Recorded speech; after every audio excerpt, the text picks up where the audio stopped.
ճիշտ եք, որ Թուրքիայից հնչել են եւ մեկ-մեկ էլ հնչում են հայտարարություններ, որոնք Հայաստան-Թուրքիա հարաբերությունների կարգավորումը փոխկապակցում են այլ գործընթացների հետ։ Ես կարծում եմ, որ իրականում Հայաստան-Ադրբեջան գործընթացը հիմա ավելի առաջ է, քան Հայաստան-Թուրքիա գործընթացը, որովհետեւ Հայաստան-Ադրբեջան գործընթացում օրինակ ավելի շուտ ադրբեջանական կողմը հանեց սահմանափակումները Հայաստանից երկաթուղային տրանզիտի, քան Թուրքիան։ Թուրքիան էլ արեց։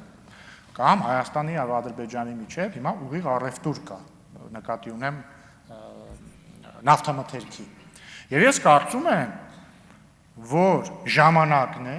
որպեսզի Թուրքիայի կողմից լինի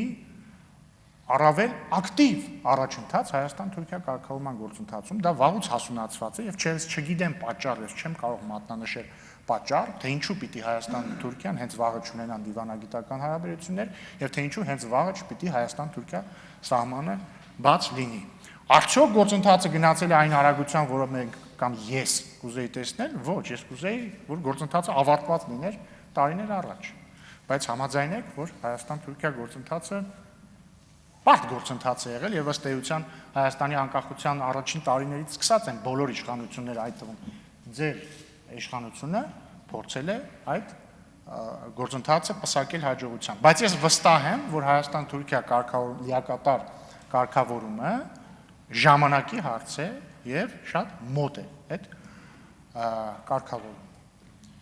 Իդեպ մի բան էլ էլի, ուղղակի զուտ հիշեցի, քանի որ դուք Դաշնակցության ներկայացուցիչ եք եւ ես սիրում եմ բանավիճել Դաշնակցության ներկայացուցիչների հետ, բայց չէ, 004-ը չեմ ասելի։